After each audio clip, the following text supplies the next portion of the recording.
Okay. First off, I'd like you to tell us your name and what date you were born. My name is Vivian Lock, but I go by Viv because I've got a girl's name, and that causes some problems these days. It never used to. But I was born on July 13th, 1920. Okay. Can you tell us a little bit about your life in Kankakee before your war service? What did you do? Where did you go to school? That sort of thing. Well, I was born in Kankakee on Wall Street, right across the street from Bird Park. Went to grade schools here, went to Kankakee High School, played football, and my military career came pretty close because I was in class of 1940, and I signed up with the Illinois National Guard in 1939, so I was in the military before the war broke out. Okay. Did you have any jobs before you joined the military, or did you go straight from school into the military? I had summer jobs. I worked at what was called the Florence Stoveworks then. It was one that closed up being Ropers here. And I tried flying a little bit, but that's one of the jobs I did while I was flying to earn money was set pins in a bowling alley. And I had to set 200 lines to get enough money for an hour flying. It was during the Depression. So I didn't do much flying. And then the National Guard was called into federal service. And that was in, the whole Kankakee Guard left then in March 1941. So I'd only been out of school a short time. I went down to Tullahoma, Tennessee in the infantry. Okay. And you said that you joined the National Guard in 1939. Yes. Is that correct? And that was just at the beginning of the war in Europe, yes, as I remember. Did you anticipate you would have war service? Did you think the United States would become involved in the war at that time? You know, I did. First, I did. There was no reason to believe that because there's a lot of people who were isolationists. I personally, just a kid, I felt we were going to be at war with Europe. Never ever thought we'd be at war with Japan, but I thought we'd be at war with Germany. So when you joined the National Guard, you felt like you were probably going to be having war experience. Not the that's the time I joined. That was earlier. The main reason I joined, we got $1 a week, and during the Depression, $1 a week was pretty good. So during your National Guard service, were you still in school at that point? Yes, I was. Yeah. So then we graduated high school and went into the regular service. Yeah, about less than a year before I'd been out of high school, was in federal service. You were not drafted. You joined the regular service as well. I joined the National Guard, so I wasn't drafted. But at that time, the draft age was 21, and I was 19. When we went into service, I was 20, and my folks had to sign a piece of paper that I could go with the Guard. So 1941 was when you graduated high school? 40. Oh, 40. 40. Okay. And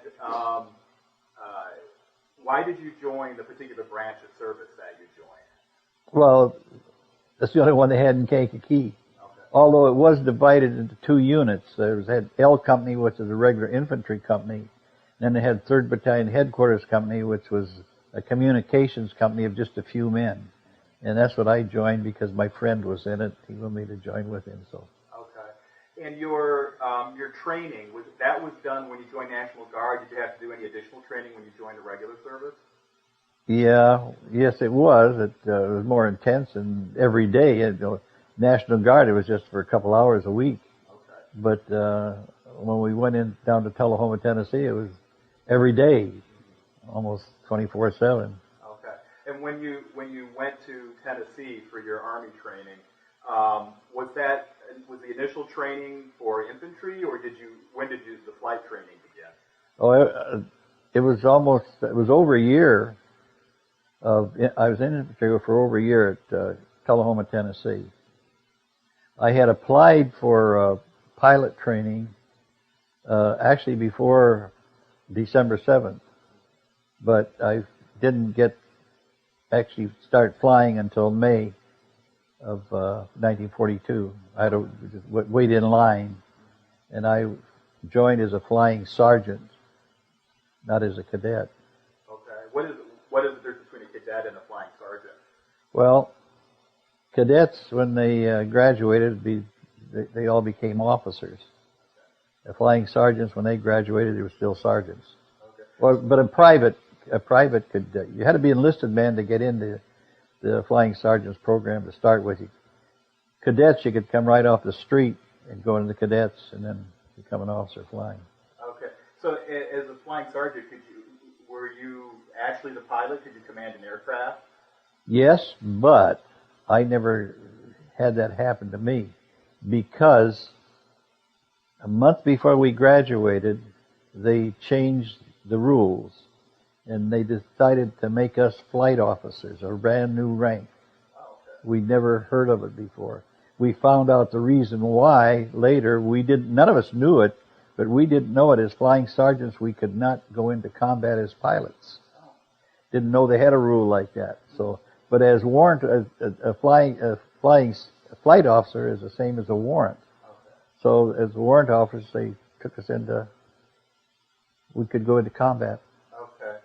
So the flying sergeants before then would just fly like supply missions and that kind of thing? Yes. Okay. That's what we were supposed to do. We were scheduled to fly B-24s, ferrying them from base to base. We weren't supposed to go into combat with them. Okay. When you joined the regular Army, you mentioned before some friends. Did you join with any people that you knew, or did you join just on your own when you joined the regular Army? Well, it's really not joining the regular Army. It was in the National Guards, and the National Guards were called into federal service, and you went. Okay. So you didn't change units or anything? No, just no. You were activated from That's the right, Guard. right. I think they call that being nationalized now. Yeah, I guess so. Yeah, I don't know. like that. No. Okay.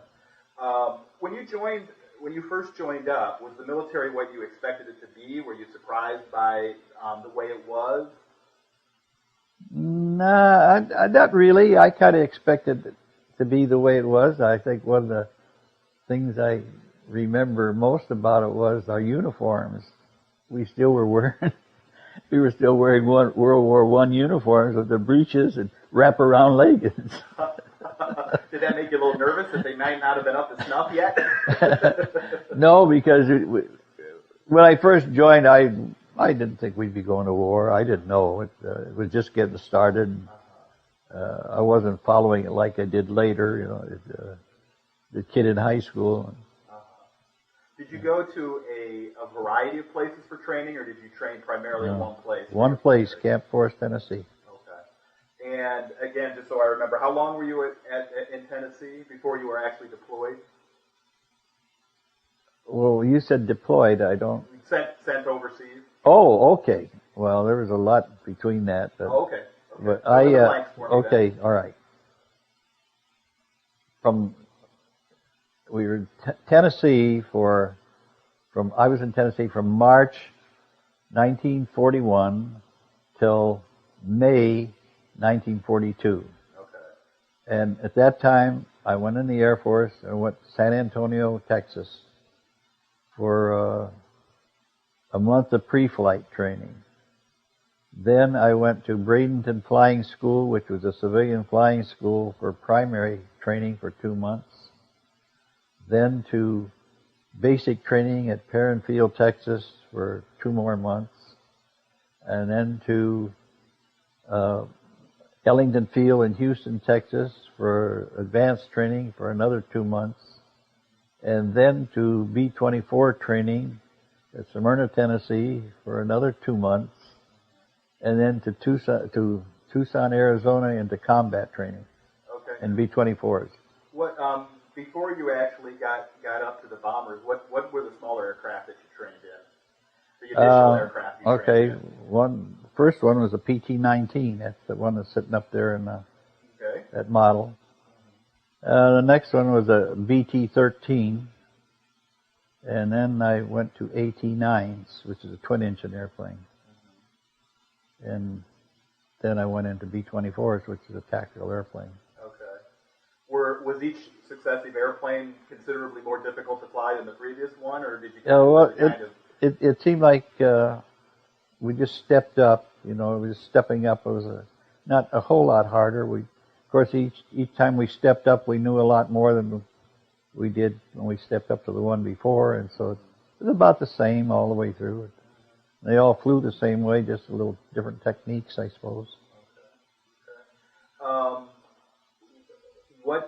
At what point did you get your orders to go overseas, and how did that come about?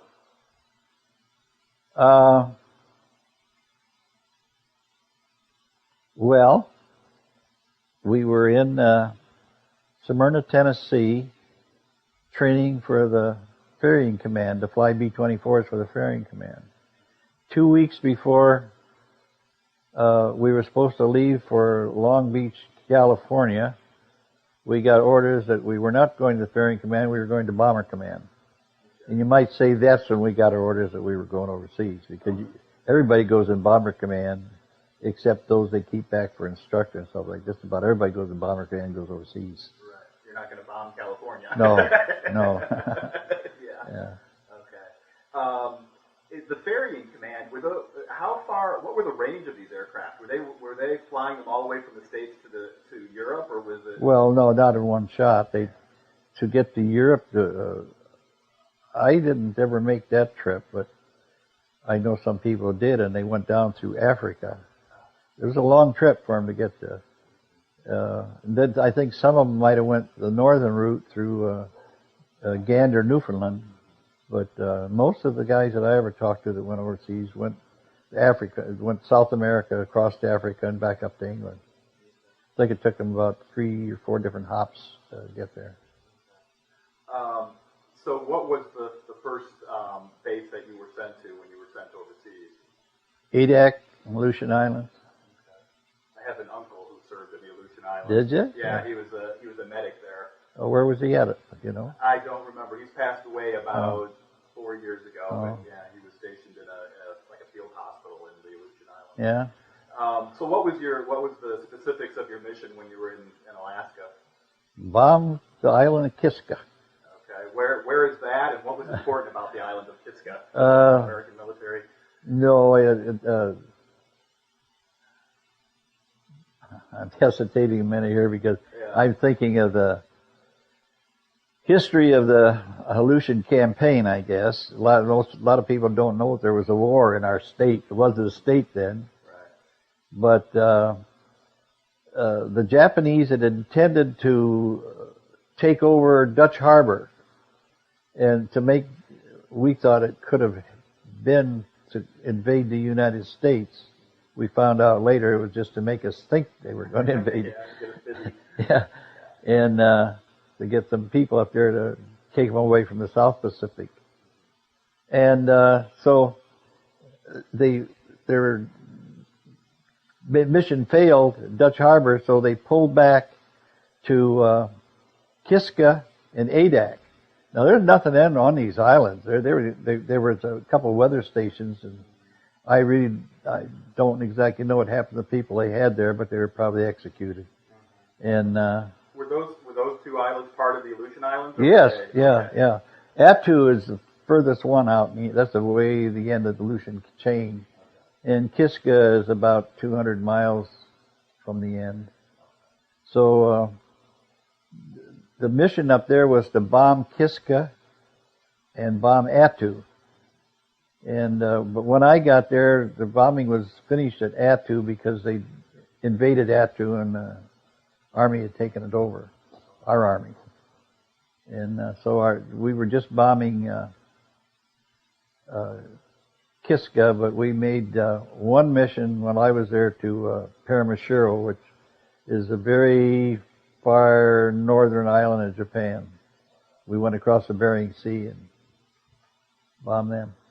Was there anything that was particularly interesting about those missions when you were in the Aleutian Islands? Were there any, can you describe a little bit what the missions were like? What your duties were? Yeah. My first mission there, my very first bombing mission as aircraft commander pilot, B-24. is interesting to me. My bombardier wrote an article about it that was published. But when we were supposed to take off on it was the east runway, and we were taxiing out to it, and they changed their mind and said take off on the west runway. And I told them, I said, I can't turn around where I'm at. And they said, well, try. And our runways were all steel plank, perforated steel plank called PCP. And it was volcanic sand. It was on top of volcanic sand. So I tried to turn around, and my wheel went off the iron and sucked down in the ash, and I was stuck. Here's a new kid on the block, his first mission, he's stuck. He can't move. So what am I going to do? So anyhow, they called me from the tower and said, well, we're going to send a truck out to you. We got another airplane for you to take to. So they took this other airplane, and the operations officer told me Captain Tarvin hadn't taken off yet. All the other planes had gone. I'm on my first mission. All the other planes had gone. He said, Captain Tarvin hasn't taken off yet. You get on his wing and you stay right with him. Don't you? It was like saying you're a little boy crossing the street and hold your mama's hand. That's the way he put it to me, Okay. Said even after he drops his bombs, you stay with him. Okay. So that's what I did. I got in the crew chief told us when we got in this airplane that they'd been having trouble with the landing gear. It kept falling down once in a while. So take off. We follow Tarvin. We get to Kiska, and we make our first bomb run we'd ever made. And it was really short, but boy, the sky was full of flak. And I thought, oh, that's such a pretty place down there, so green and everything. Why are they trying to kill me? I'm a good guy. I was afraid, don't kill me. I'm a good guy. I really don't mean to do this, but I got to do it. So I stuck right on Tarvin's wing, and he started to let down. But of course, I'm looking at him, and all I got is water around me. I have no other reference except the airplane and water. And so he flies out past the target, but he's letting down, and I don't know why he's letting down, and he's turning, and I wasn't paying too much attention, but all of a sudden I realized we're down 500 feet above the water. What the heck are we doing down here? And we're heading back for Kiska. We got no bombs? What are we doing here? So we head back over Kiska, and boy, now the flak, oh my God. I'm not kidding you, you could smell it in the airplane. It was so thick. And as we're going over it, all of a sudden, Tarvin's airplane looks like it was breaking up into little pieces of confetti. Just all over. It was on the opposite side of the airplane that we were on. We were on the left side, and it looked like everything was coming off the right side. And my flight engineer, I was thinking that Tarvin was hit, and my flight engineer said, oh my God, Tarvin's hit. And just at the same time that he said that, our airplane lurched to the right. He went kind of drugged to the right. There was a big rumbling noise. And I thought, oh my God, we're hit. But then I realized that darn wheel fell down. So then Tarvin is still falling apart, but he's flying. He's flying fine. Well, it turns out he was dropping leaflets. That they didn't tell us. I figured that was the new guys on the block initiation. They didn't tell us a word what he was going to do. So we got back okay, and everything was all right. Were you ever met by any fighters when you were? Not in Aleutians. Okay. Not in Aleutians. The Japanese didn't have an Air Force in that area? They had it, but they didn't have anything to launch anymore. But the Japanese actually snuck out of the Aleutian Islands. We took Attu, and a lot of people don't know it. They know about Iwo Jima, but the battle that ranks number 2 to Iwo Jima was the Battle of Attu. And but when we went to go in on Kiska, there was nobody there. They left. They snuck out. How many missions did you fly in the Aleutians? Aleutians, I flew 14. how did you deal with the anxiety and fear of flying those very first missions? Did you think that you were going to be okay? Did you wonder if you weren't going to be okay? Yeah, both, I guess. The first, I don't know. I don't really remember. I didn't want to get killed, but I do remember when I went overseas the second time. I didn't think I was coming back. I figured you can't do it twice, and I was sure I was going to get killed the second time. Did you know of any other people in your unit who broke under the pressure, or did everybody pretty much hold together? No, and that's one thing I always thought about, Mike. You could never tell that anybody had any fear. We all admitted after the war we were really scared, but we. What do you think contributed to that? Were you motivated by not wanting to let your buddies down and that kind of thing? No, I don't think so. I think that was just, you expect, that's what war is, and people get killed, and you might be one of them. That's the only answer I've got, because we didn't talk about it very much. I remember, only time I remember talking about it was actually on Guam with the B-29 crew. Before we get there, let's kind of close out the Aleutian section. Was there any other interesting stories or interesting missions during that period? Just coming home on the ship. They brought us home on a Liberty ship. And just our whole squadron. We left our airplanes in Aleutian Islands, and we thought we were going to go to China in B-24s and we thought we were coming back to the States, pick up new B-24s and take them to China, or fly with China and bomb China. And but things got delayed, and we got back late. But on the boat coming back, we were on this Liberty ship, and it had the most unusual latrine I've ever seen. I guess Navy they called head, but the toilet was one long trough. It wasn't just one that it wasn't a urinal trough. It was. And it had like toilet seats. They weren't really toilet seats, they're pieces of wood. And there was water running through this constantly, all the time. And there was a line of them. So if the water would start on this end of it, it'd run through to across the ship and dump out the other end. So the guys would sit in a row, and so I was not in there at the time, but I heard somebody hollering and I heard somebody laughing. What the heck's going on? So I went back to find out what's going on.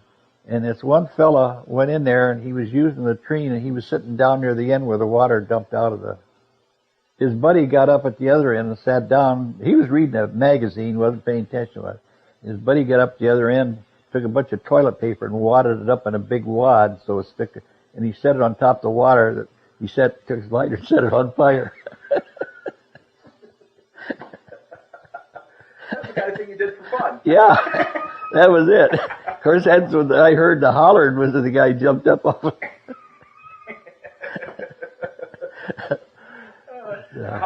How much leave did you get when you were?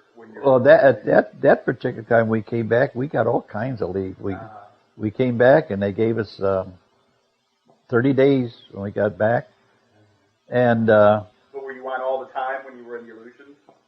Yeah, no, we had no time off at all.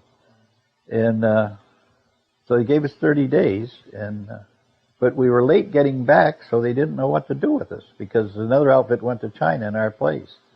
So we didn't know what they were going to do with us, so we sat there in Seattle for about 2 weeks, and then they said, well, we're going to go to B-29s, so you're going to report to Salina, Kansas in 30 days, so go on home.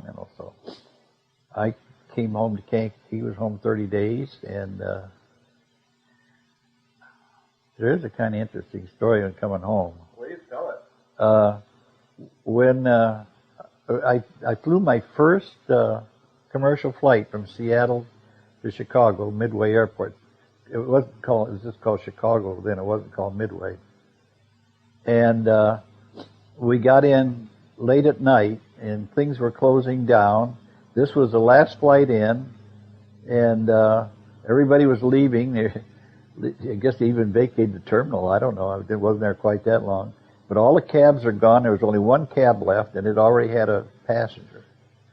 So the way people were towards the veterans then, it's just almost unbelievable. I mean, people tried to do so much to help veterans. So I didn't know what to do. I got in 10 o'clock at night, and I wanted to get down to Kankakee, and I didn't have a ride. It wasn't as easy to get up there and back as it is now. And so the cab driver said, I've already got a fare. I'll ask you if you can ride with him. And he said, I'll take it to Ashland, and you can catch a streetcar. You can ride him for free if it's in uniform, and go all the way down to the end, and you can start hitchhiking to Kankakee. And this was about almost midnight, getting close to it. So, okay, so he took me to Ashland, wouldn't take any money for taking me down there. Got on a streetcar, free ride all the way down to the end, and it was maybe 11:30, getting close to 12 o'clock. And I just standing out there in the corner, the corner of Ashland and plowed ground, I guess you'd call it at that time, because it was the end of the streetcar line. And it was the last streetcar of the night. There was a little all-night restaurant right up the street a little ways on the same side of the street I was on. And I'm out there with them all. I got duffel bags and all my gear with me, and not much traffic at all. You wouldn't believe it today, but just hardly any cars coming by. Well, during the war, there wasn't much movement.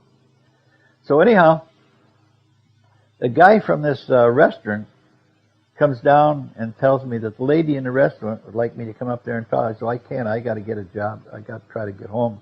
There's not many cars, and I don't want to miss any of them. And pretty soon, another guy comes out. He says, the lady in the restaurant wants you to come up there, and she sent me down. I'll stand here and hitchhike for you. So that's what they did.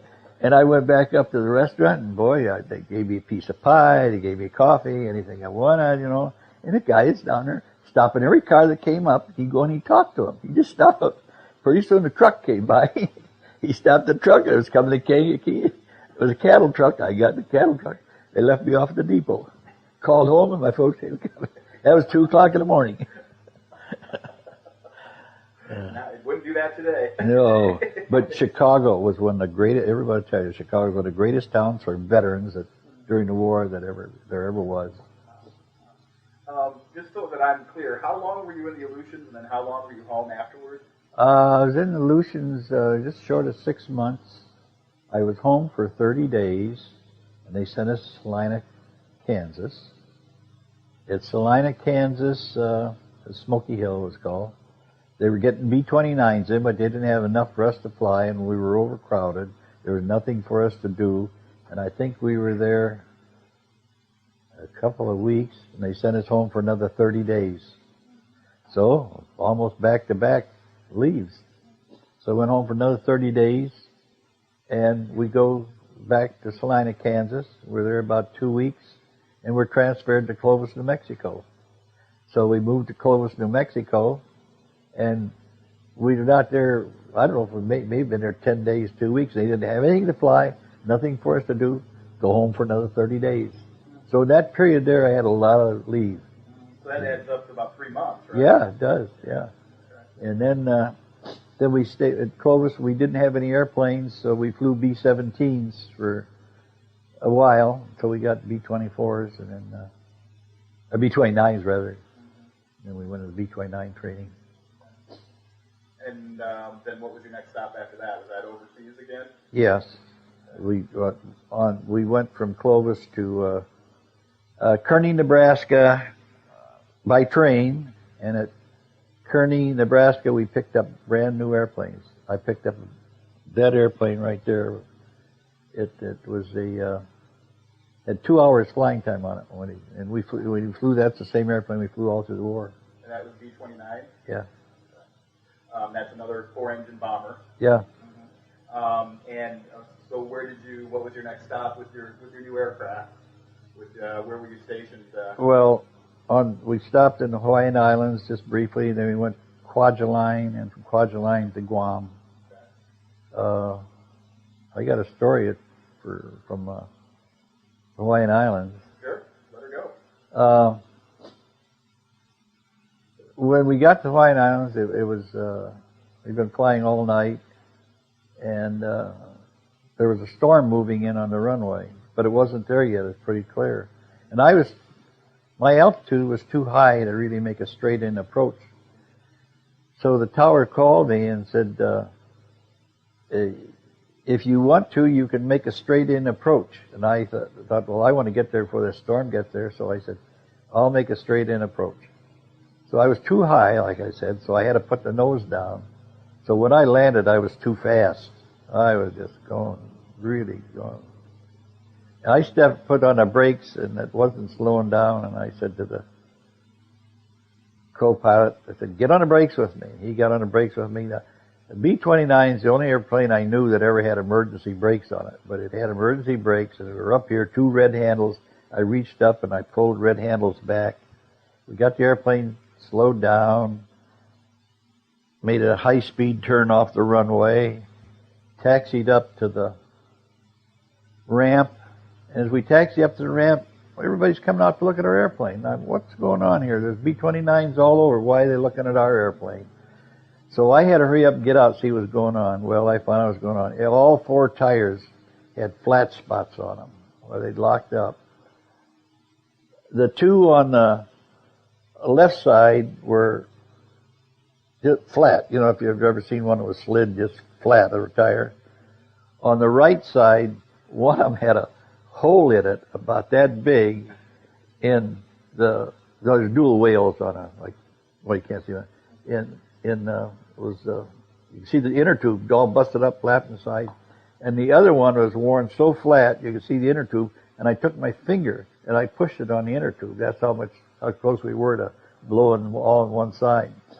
Well, most of the people had left from under the wing at this time, but a lieutenant colonel, tall guy, red face, was underneath there looking at it. And I said to him, boy, Colonel, this is embarrassing. He just looked down his nose at me, like say, he didn't say a word. Okay, I knew where I was with in his books. Well, 4 days later, we landed in Guam, and the unit they assigned us to was still coming overseas. They weren't all there yet. And so we're in a tent being briefed by the executive officer, and all of a sudden he jumps up and calls the room to attention, and I stand up. My back was to the opening, so I couldn't see who came in. And he said, oh, Colonel Marine, we're so happy to see you. The squadron commander had just reported. I turned around and looked. Guess who? Yeah, it was that colonel that was underneath the wing, and you know what list I was on of his for all the while I was there. No kidding. I flew tail-ass Charlie all the time. I was on the list. I was the boy from the other side of the tracks because they'd all trained together, and we were new guys in the block with them. We ended up having more missions than anybody else in the group, though. That's because he made sure we flew a lot. Can you describe the crew members on your B-29 as far as what they did and what the names of each of the positions was? Okay, the co-pilot was Fred Bingham. Fred ended up as being a coach, superintendent of schools in Arizona. He was fine co-pilot. In fact, all my crew members, I was lucky to have good crew members.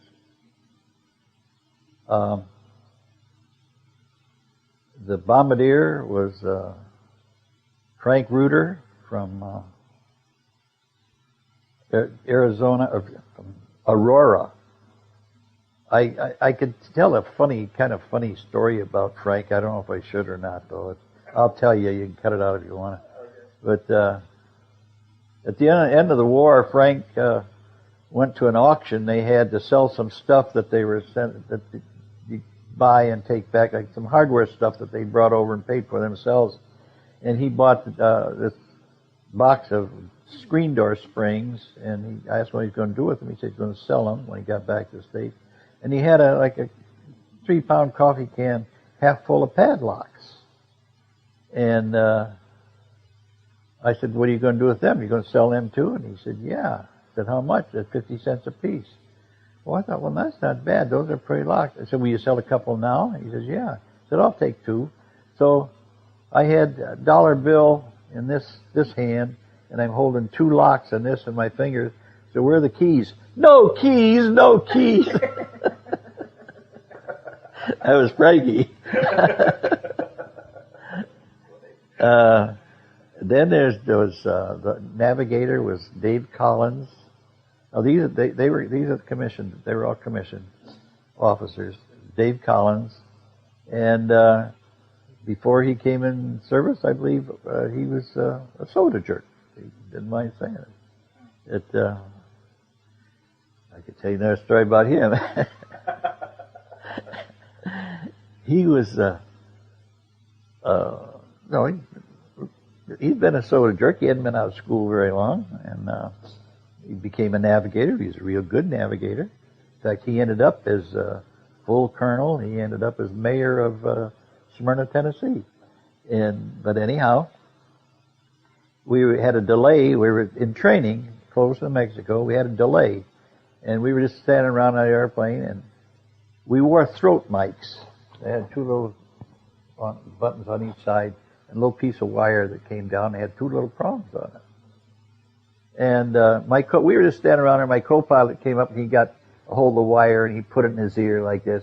And I'm talking, hello, Fred, how are you? You know, and Dave comes up and he kind of looks like this at us. He said, didn't you ever see this, Dave? What do you mean? He said, you can hear through these things. Oh, you're pulling my leg. No, you can hear through these things. I said, in fact, there was a couple of guys, they were out, they had a ditch, and they were in a life raft, and the guy just took the thing, held up, and said, SOS, SOS, turn it. The heavy side relayer was just right. And I said, radio picked him up, they came out, and they rescued him. Oh, no, I said, here, listen to it. So he takes it, and he puts it in his ear like this. And I'm talking, hello, Dave, hello, KQ4, hello, Dave. And I says, can you hear it? He said, yeah. I said, try the other ear. Well, I thought he'd take and turn around and put it in the other ear because his cord is so short. But he takes it and pulls it across his face and puts it in his ear here. And my mouth's right here, talking in his ear. And I said, hello, Dave, hello. Can you hear me? Yeah, but not quite as good.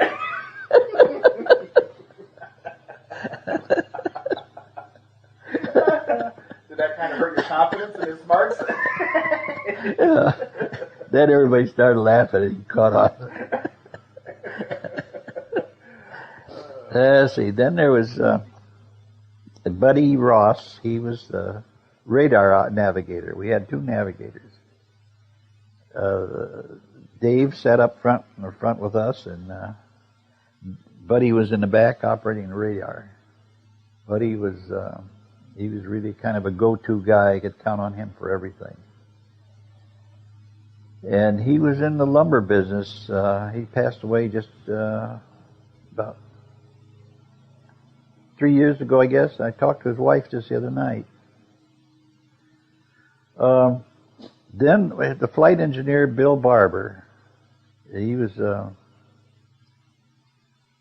really a nice guy. He was married, and the story on him is, well, there was one flying story that's kind of interesting. When on VJ Day we flew a show of force mission over Japan, and we were down at 500 feet just looking at the world's biggest junkyard is what it looked like. And he asked me if he could leave his seat and look out the window. And I said, sure. So he was up right next to me looking out the window, and he says, so that's what Japan looks like. I said, what do you mean? I said, this is the 27th time you've been over Japan. He said, yeah, but I was afraid if I looked out the window, I'd get hit. Then there was a CFC gunner. He sat in the top in that little blister in back that you see there, and he controlled the guns. And there was his name was Bill Boyd, and he ended up he's a math teacher. Then on each side of him, those other blisters on the side were the 2 side gunners, and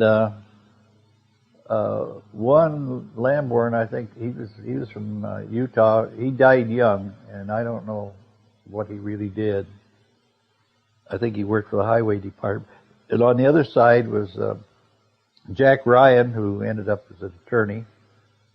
And he was the youngest on the crew. He was only 19. And then the tail gunner, Art Crook, he'd studied art, and he's the guy that wrote Lucky Strike on the side of the airplane, did the painting. He had a real pretty picture he was going to put on, but never got around to it because it wouldn't give him the paint. And on one mission, in fact, it was the only mission we got credit for shooting down one airplane. We only ever got credit for 1.5 airplanes shot down.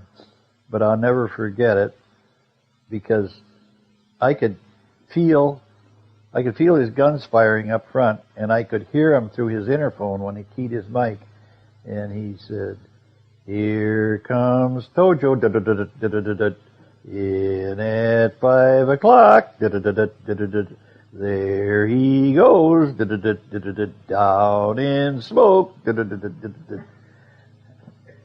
I always remember that about Art. He's just sing-song. I think it was, he was all keyed up and nervous that I would have been too if I was back there looking at that, I guess.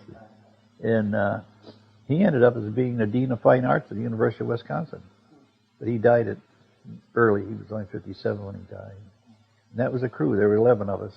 Can you tell us then about Guam? What happened when you got there? What your missions were like in Guam? Yeah, there was a lot of difference in Guam and Aleutian Islands, particularly in the way of the operation. In the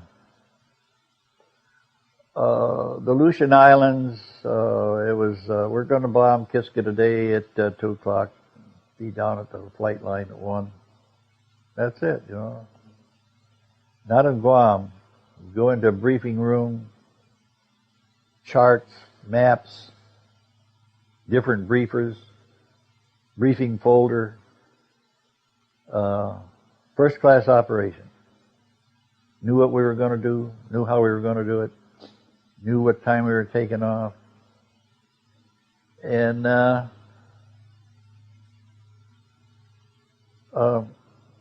kind of lost my train of thought there. I didn't know if I had a train of thought. You're talking about how it was different. Yeah, one of them, they do things to kind of loosen us up, I think. One day we went in and they had a big map of the United States, but Texas was blown up so big on this map that Illinois was, it looked kind of like Illinois squished all up way over at the side. I remember that. And Illinois was there, but everything on the other side of Illinois was unexplored territory.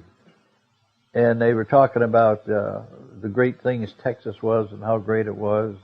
And one thing I remember says, although George Washington was not a Texan, his horse was. And they kind of do things like that to loosen us up. But it wasn't a joke. Nobody was joking. And we left down there. We know things were serious, and our takeoffs were controlled by the second. We take off on 1 minute intervals, but on 2 runways, so 30 seconds between each airplane taking off on different runways. And that's how we launched the whole thing. And what were the targets when you were in Guam? in Guam, we had Tokyo, Osaka, Nagoya, Tsu. I got a whole list of them. One of my things here. Just about every target in just about every town in Japan was a target, but we flew 26 missions, and actually 27 counting the day of 4. They gave us credit for a mission when they were signing the peace in Missouri. Did you know when your missions were successful when you were flying over, or did you have to come back and get a briefing? Oh, we seldom got a briefing on what we did, but at times we would. But we wouldn't. They'd send reconnaissance airplanes over after the bombing to see what percent of targets was bombed. And for instance, I have a history of our group here, and it tells what percent of every target was destroyed on the mission. Some tells how much was expected to be destroyed and how much was. So did you have a pretty good feeling about whether or not what you were doing was actually working? Well, as far as working is concerned, we knew it was working, but we didn't know when it would ever, if it would end the war. We knew that we were burning towns down. I mean, we were just burning towns down, the whole damn town. And we were starting to. Their opposition was getting so weak that we were going over and dropping leaflets and telling them what we were going to bomb. I didn't like that. Most of the guys didn't. Don't tell them we're coming. We flew one mission. We were going to go to Nagoya, but we were briefed that before we go to Nagoya, we're going to go up to Kyoto, which was still is, I guess, the cultural center of Japan, where they have all their religious cultures and whatever else they have. They said, well, we're going to fly up to Kyoto. We're going to turn before we get there. We just want to see if they'll shoot at us. Okay, that's nice, you know. I suppose they will. So we go on the mission, and me, old tail-ass Charlie, I'm way out here on the very far end of this big formation. I'm the last guy out there on that end. And we're coming up the target like this to turn that way. So the lead goes up almost to town, and he turns, and I'm swinging around. Where does that put me? I'm right over town. I was about the only guy who got hit. I had 12 holes in me. But none of them were where they really did any damage. The one that did the most damage is the airplane started to depressurize, and we stuck some rags in the hole, and it held it all the rest of the way. So you had a fully pressurized cabin? Yes. Because Mr. Zemer, I can't remember what you said you flew, but 17s. Yeah, so they only had air masks. Yeah. Oh, and they flew high altitudes and freezing. Yeah. Oh, that was tough up there. Yeah, he said it was always cold. They said there was a heater in the cabin, but he never felt it. Yeah, no. Yeah. They didn't work very well. So were there a lot more countermeasures from the Japanese and when you were flying over Japan? Did you see fighters? Or was it so flat? Yes. There was always a lot of flak during the whole period, but the fighter activity stopped towards the end of July because the Japanese knew that there was going to be an invasion. So we found out this way out. We didn't know this then. We found this stuff out way after the war, that the Japanese, we thought they only had 2,000 airplanes left. They had 12,000. They were all hidden, and most of them were brand new. They were to prepare for the invasion, so they kept them on the ground. They didn't send up the fighters because they knew they were going to be invaded. And that's where the atom bomb gave them a reason, save their face. Save face. We can't do anything against a bomb. But one bomb will take out a whole town. They didn't know how many we had, so they decided, well, we'll give in. But they had no intention. They had no intention of giving in. I've read our war plan, and I've read their war plan, and oh man, I bet there'd been more than 1 million Americans killed in that. I bet you if they'd invaded it. Because they had 28,000 suicide people signed up, and they taught the kids how to stick the soldiers with sticks, with poison sticks. And there's a chance, like for instance, there's a possibility that if it hadn't been the atom bomb, you wouldn't be here. Because if your father or your grandfather had been in that invasion, he wouldn't be. It wouldn't have been here to bring you along.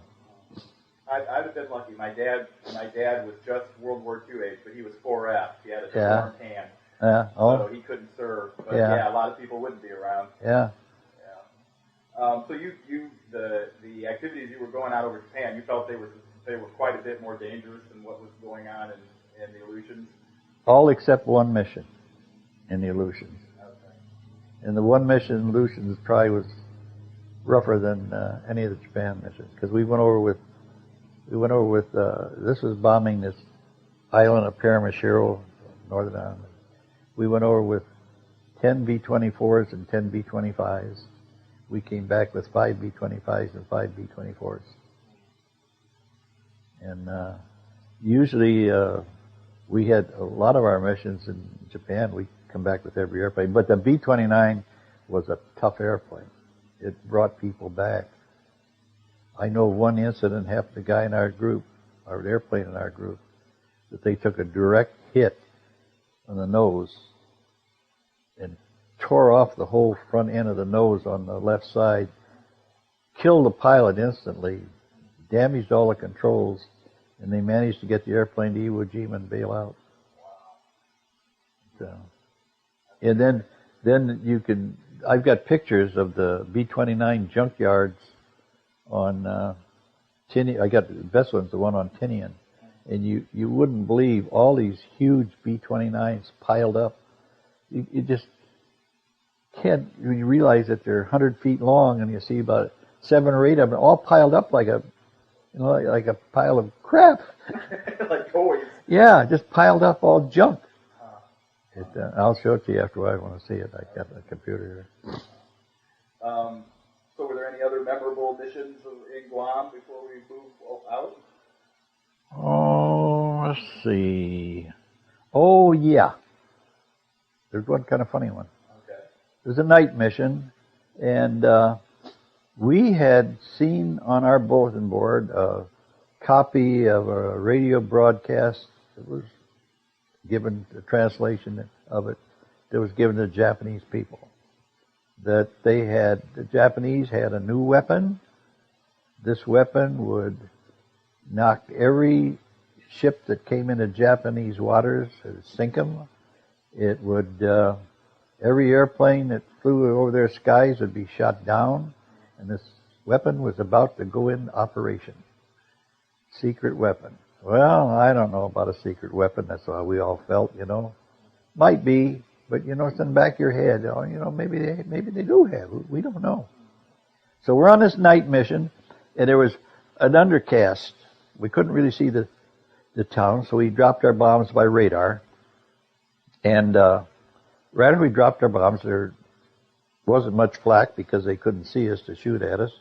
There were no searchlights on that mission. And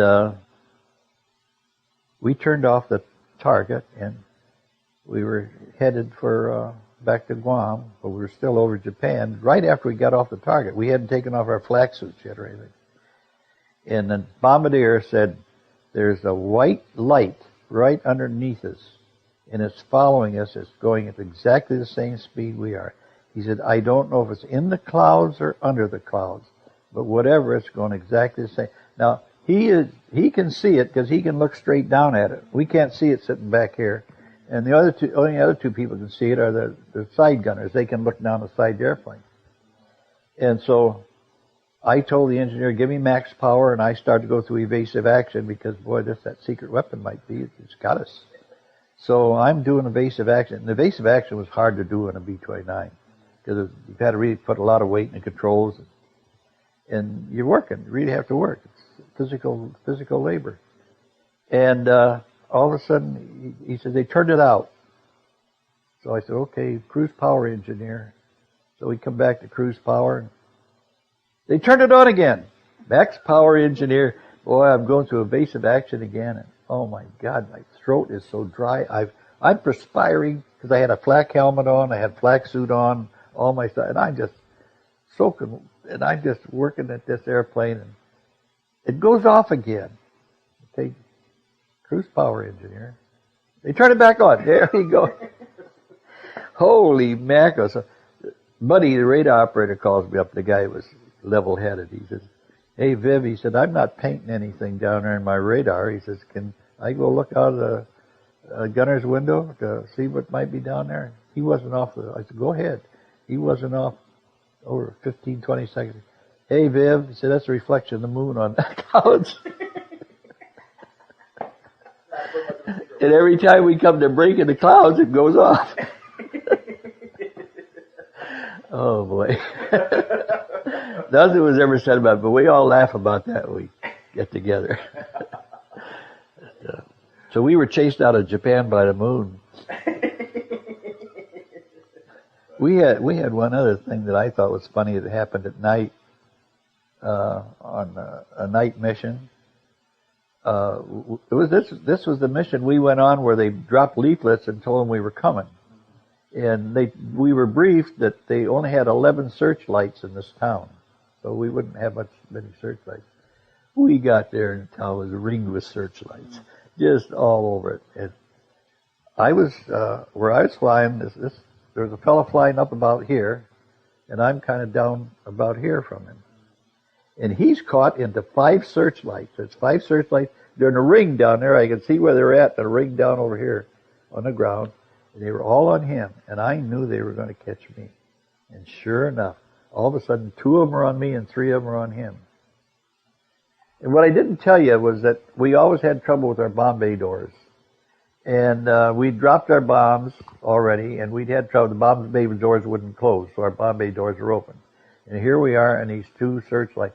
And I'm not kidding you, I never seen anything so bright in my life inside the cabin. It was like daylight inside the cabin. Brighter than daylight, like somebody had a steady flash bulb on us. And I could see those 5 lights in a circle down there. Right at that time, we were supposed to turn, and our course was going to bring us right over these 5 searchlights. And I'm going, oh my gosh. All of a sudden, those searchlights just started to go all over the sky. One of them, I remember, was horizontal. It was just going around in circles like that, all over the sky. Just, what the heck's going on? And then all of a sudden, they went out. This is what I think happened, and I think it might. It's a guess, but I think this happened. I think that when we turned and started to head over them, they saw our open bomb bay doors. They were going to be bombed, so they all ran to their bunker, and they forgot to turn off the lights. And one of the brave guys got out of the bunker, well, turned off the lights. That was just what I think happened, but that's it. So how long did you serve in Guam? About 6. I think it was 7 months. Yeah. I guess altogether I got 41 missions. I guess I saw quite a bit of action, but not like those guys that served out in the Pacific for 3 years. Oh my gosh, in the infantry. Yeah, that's the group, my infantry group. That's where they ended up. They ended up in Guadalcanal, and that's the guys from Kankakee, like Richard Wisnowski and Stanley Dressler. They're still around. Mr. Zieber said that they only had to do 25 missions and then they could be grounded. Yeah. Why was that different from how did you get 40? What did you say? Oh, I had 2 tours of duty. Oh, okay. So 2 of them together. Okay. Yeah. Right. Actually, there was no, in the Aleutian Islands there was no limit. You just keep bombing until you get relieved sometime. In fact, the guy I relieved had 52 missions in. And in the Aleutian Islands, the enemy was really weather. It wasn't the first 78 airplanes that were lost in the Aleutian Islands. Only 9 of them were lost to enemy action. All the rest were lost to weather. When I knew I was going into combat, there were 4 combat zones: North Africa, England, the Chinese or Burma theater, and the Aleutian Islands. My choices were in this order. First, I would rather go to North Africa. I didn't know about the Palestine oil raids then. Second, I would like to go to China, the China-Burma theater. Third, Europe, because I knew that would be really tough. The last place I wanted to go to was Aleutian Islands. It wasn't because of the action, it was because of the weather, and I didn't have that much confidence in my ability as an instrument pilot. I made it. So when your tour was over and you came home, how long were you in after Guam? After Guam, just a couple of weeks. Okay. Actually, wasn't discharged until 60 days after I came home, but I was on leave all that time. Okay. So I stayed. I got a job. The main job I had was with my uncle over in Streeter, in a bookstore. And then when the Korean War broke out, I was recalled. So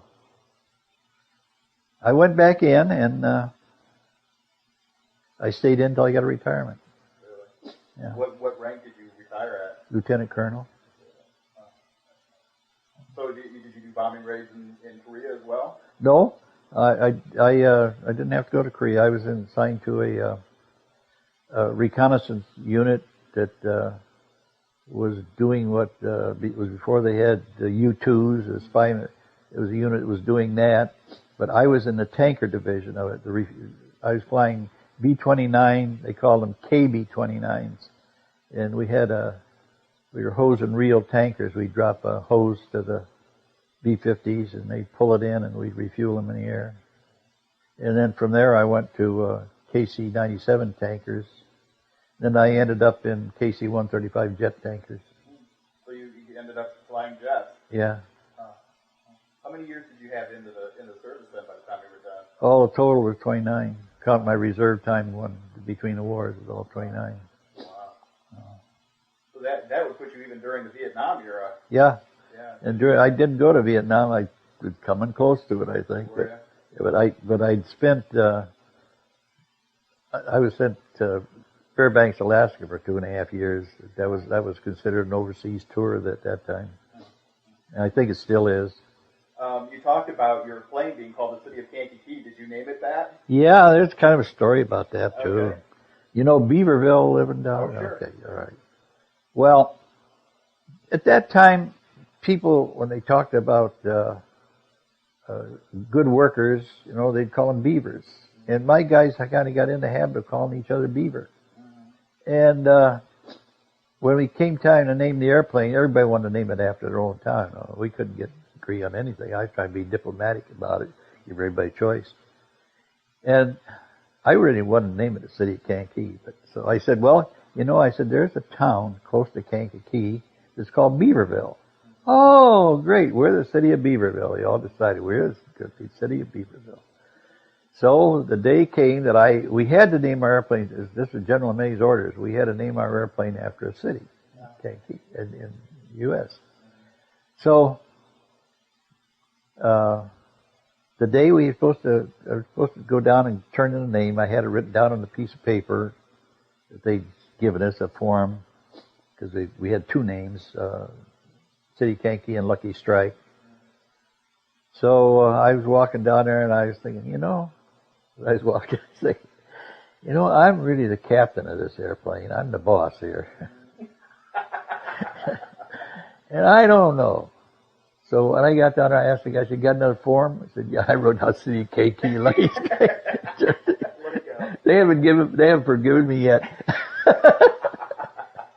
Rank half its privilege. Yeah, I was the boss, though. Actually, the guy that did both these little models, he's really a great. You can see the City of Kankakee emblem on the side and read it. Really. Oh, cool. Even those two models were built. My son had them made for me, and this one here is the way it happened on our. Well, you saw that picture here where I said the engine out, the engine feathered. That's what that is. You see the props feathered. Those props turn. There's a little switch over there. You turn it on. Cool. And I don't know if you want me. I don't want to leave the camera here to go turn it on. Okay. But that prop don't turn. The others turn. Now then, the other one is supposed to be this the aftermath, or that's supposed to be the airplane on Iwo Jima having that engine changed. Yeah. On that particular mission, there was a story in the Chicago Tribune about it. And, so do you have any other stories you want to share before we wrap it up? Well, I don't. Covered it? I think we covered it pretty well. I kind of always like the funny ones. I mean, it always have a lot of humor in it. Did you do a lot of, practical jokes and that kind of thing to try to relieve some of the stress? Never in an airplane. Never in the airplane. Oh, no. Never in the airplane, no. I don't know. Our guys, I guess, on my crew, to relieve his stress, they played hearts. And I'd get so angry with them. They'd sit down there and they would argue. They would argue. They'd just drive me crazy sitting in the barracks. The four of them sitting there. See, we had 5 officers on the crew, and the 4 of them would play hearts. And they would argue and argue. One day I took a .45 loaded and I set it on a table. I said, shoot it out. And, another thing these guys did, Frankie, I mentioned him. I thought of another story I'll tell you about. Frankie, he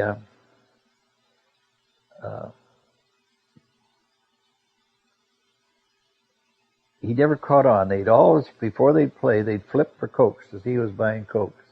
And the 3 of them, other than Frankie, had it figured out that every time they flipped, whatever the one said, the other one would make sure that Frankie lost, and he never caught on. He lost every single flip, and they'd play every day, and he'd have to buy the Cokes every day. Though we did get Coca-Cola out there. And when I was telling you about Beaver, when we go to the theater at night, the theater was open air, and it was, they'd have to wait till it get dark but you had to get a seat. So a couple of guys would go down on the crew. We'd all sit together as a crew. A couple of guys would go down and early, get good seats. Then when it got dark, the rest of us go down, but to find each other was Beaver. Hey, Beaver. And you hear somebody else, Beaver, that's where we're going to sit. And at that theater, I didn't know it. I didn't know who he was at the time, and I didn't know it till I saw him on TV. But the master of ceremonies for a program we saw there, it was called This Is the Army, was Johnny Carson. When you were back at base at both places, did you feel relatively secure? Were you ever attacked when you were back at your bases? No, we weren't ever. The only time I was ever bombed was the night when we had this trouble with the airplane. We had to land at Iwo Jima, and we were bombed on Iwo Jima that night. That's the only time I was ever bombed on the ground. Did you have bomb shelters and so forth? Yeah. We had this bomb shelter we went into was one of these. You heard about these big bunkers the Japanese had built, and this was one of their bunkers. The walls were so thick on it. There was a 75 millimeter shell that came all the way through all this thick concrete. It was sticking. The head of it was sticking out of the concrete, and that you could see it. And we had this one guy in the crew that we talked about being scared. We were all afraid, We all had fear. Oh, he didn't. This guy didn't have any fear. But so this fellow slept in the nude, and we were on Iwo Jima in his tent, and the air raid siren goes off. Everybody jumps up and goes, and this guy slept in the nude, put his jacket on, put his shoes on, and he's gone.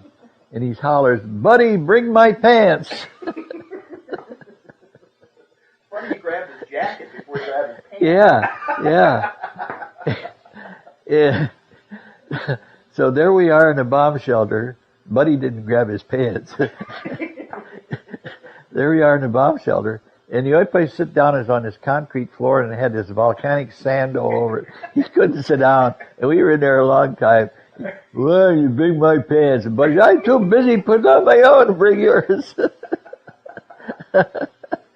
We always thought the brave guy, he's so brave. First guy out of the tent. One other thing is, I'm talking too much. No, that's why we're here. Iwo Jima, the night we were on Iwo Jima before this bombing, we were asked if we would like to go up to Mount Suribachi. And sure, like go up there and see where the Iwo Jima flag was raised. So we get out, we go there in a Jeep, and we get up as high as we can in the Jeep, and we got to walk the rest of the way up. And when we got on top of Mount Suribachi, I looked to the northeast. And I didn't look up to the flag because something caught my eyes below us, below Mount Suribachi, not too far away. And it was white, and I could see what it was. It was thousands and thousands and thousands of grave markers. And I thought, oh my God. Those guys died, so I had a place to land today. You know, and I thought, this is not fair. But at the same time, I thought, well, you know, guys, I might be there with you here. I've only got 12 missions in, and I got to go at least 30 before I can go home, so I might be there with you. But it bothers me more today than it did then, because I had a chance of going to, because I know what those guys missed. Look what all I've had, and those poor young guys, 6,200 of them. But you took all the risks you were asked to take. Yeah. You didn't dodge anything. No, we're lucky. We're lucky. Yeah. Lucky. So you don't have nothing to feel badly about. You did everything you were asked to do. No. It hit me that way at that time. It still bothers me more. In fact, I've got photos of that. I didn't take them, but I've got photos of the way it looked at that time. What rank were you when you left World War II? Captain. Captain. Okay. And did you work after you retired from the military, or was that retirement? No, I went to work. I worked out of Razzarelli's for 10 years as their safety director. Okay. Yeah. And then I retired there in '60. I had horses here. I don't have any more. You tell by the. Yeah, horses. Yeah. Cool. I had 4 horses. Great. That's what I did. Well, if you haven't got any more stories for us, if you can think of anything, we'd like to hear it, or we can wrap it up. Either way.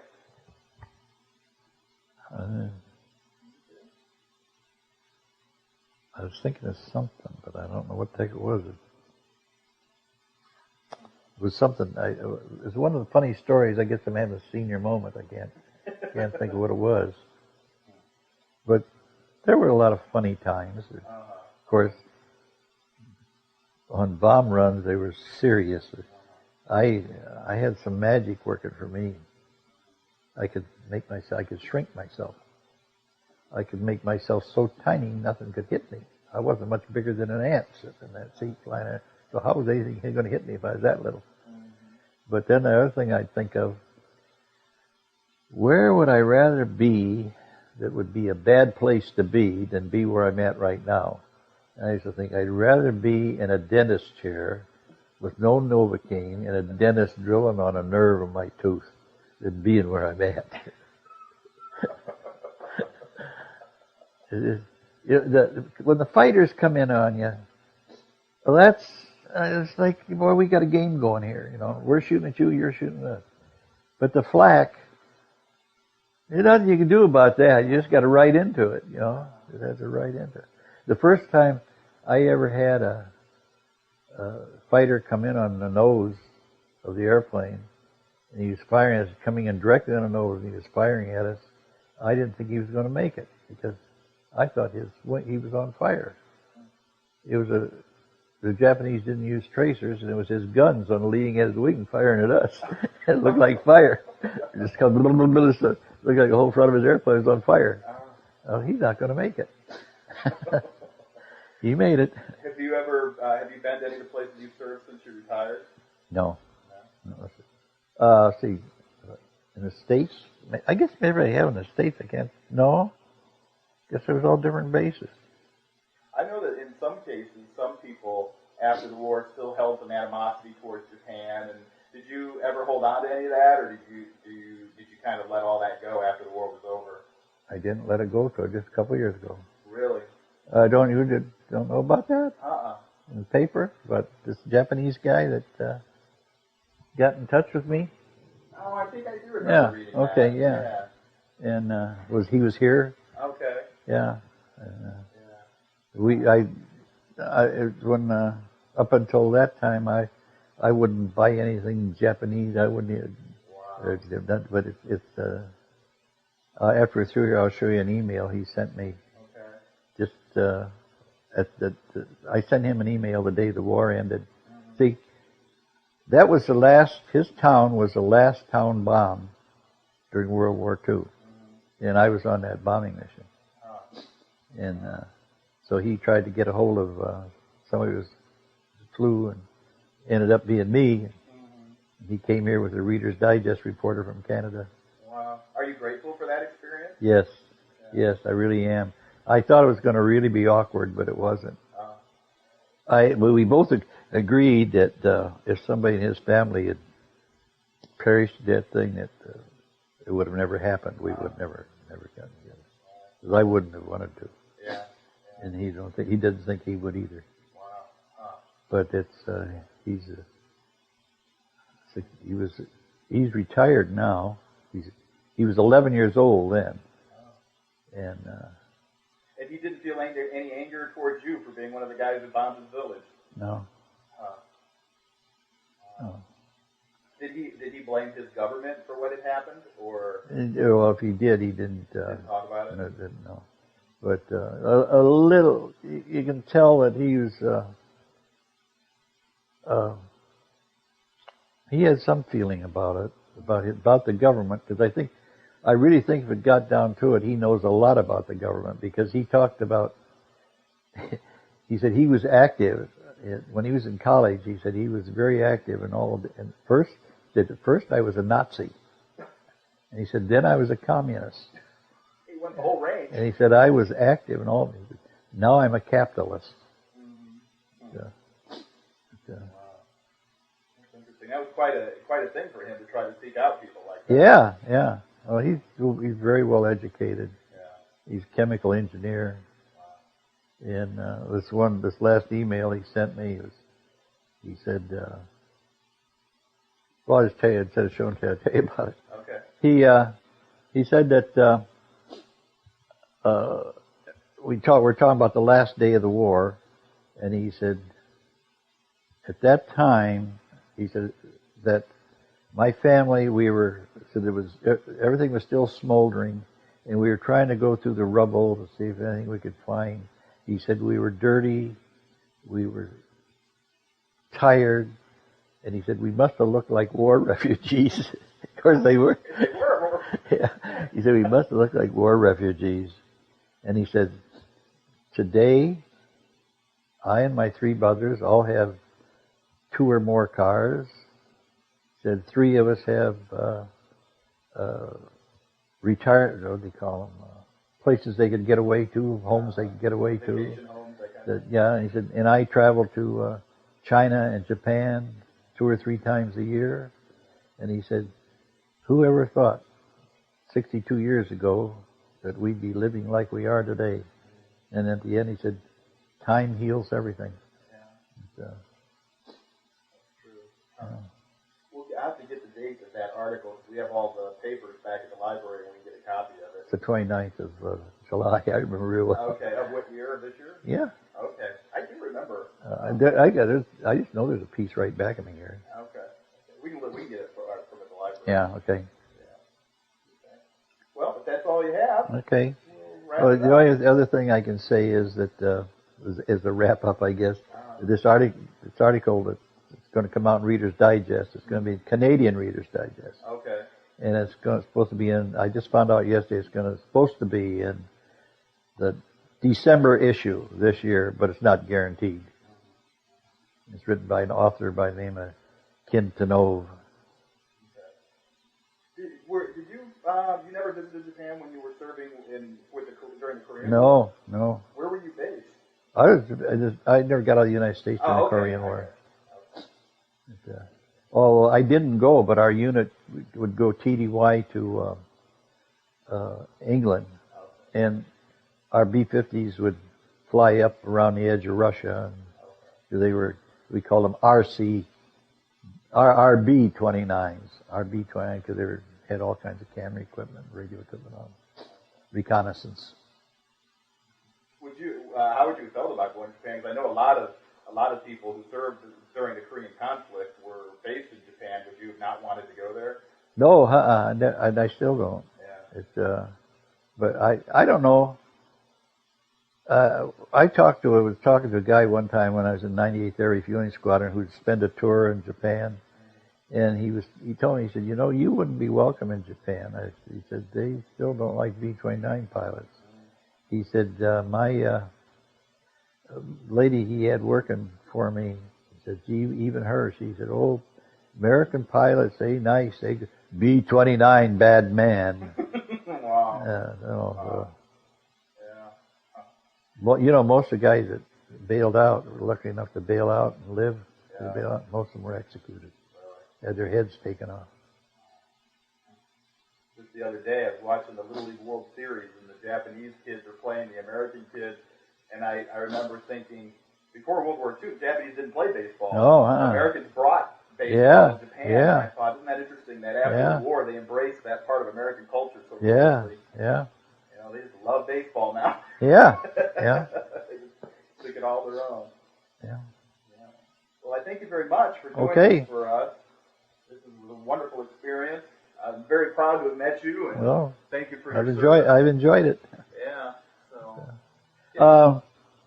I don't know that. You know what? If we got a little tape left, I might as well pan over and take a picture of your.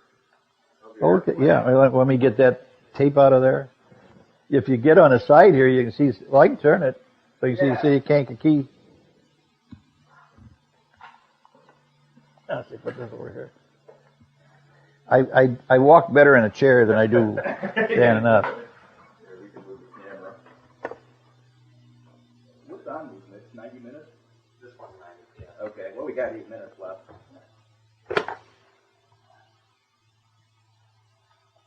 All right. Mr. Ziemer was talking about when the propellers were feathered, and this one on the far left is the one that's feathered. Yeah.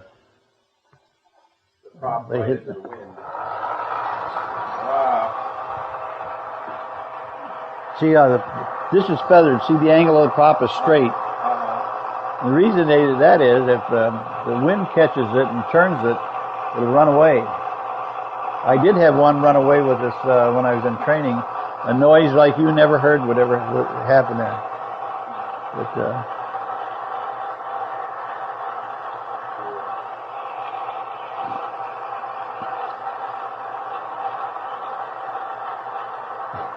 the inside of this airplane is even finished. It's got bombs in there, and you can't see them because they're all sealed up. But there's little writing on the bombs, you know, to hell with you, Tojo, and stuff like that.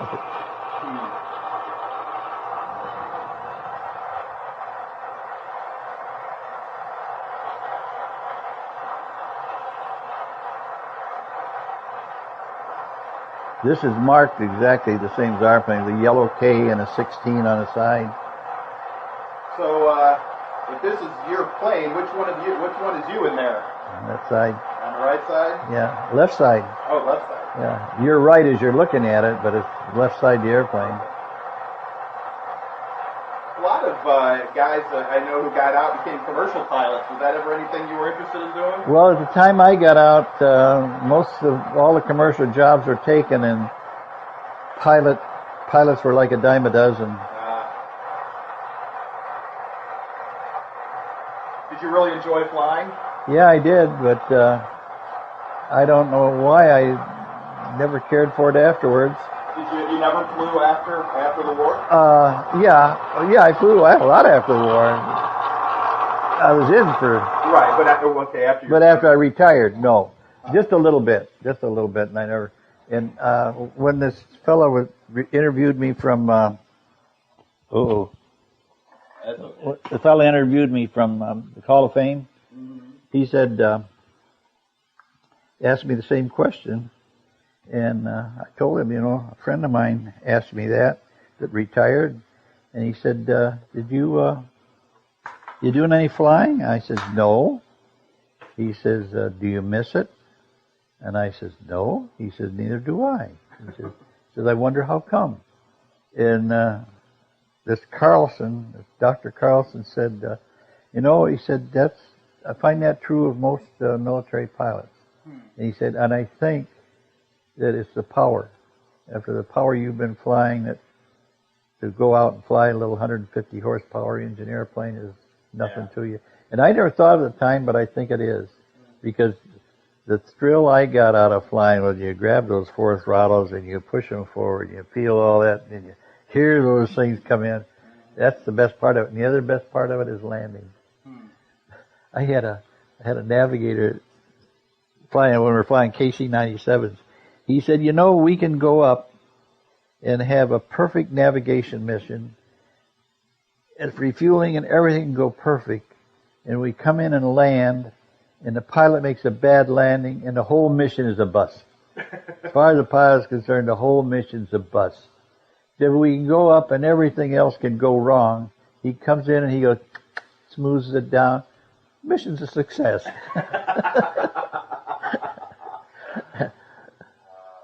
What were the jets that you flew after the war? Were you KC-135s, okay. Tanker. Were they the ones that were like 707s? Yes. In fact, they are the 707. The government paid for the Tanker in the 707 at the same time.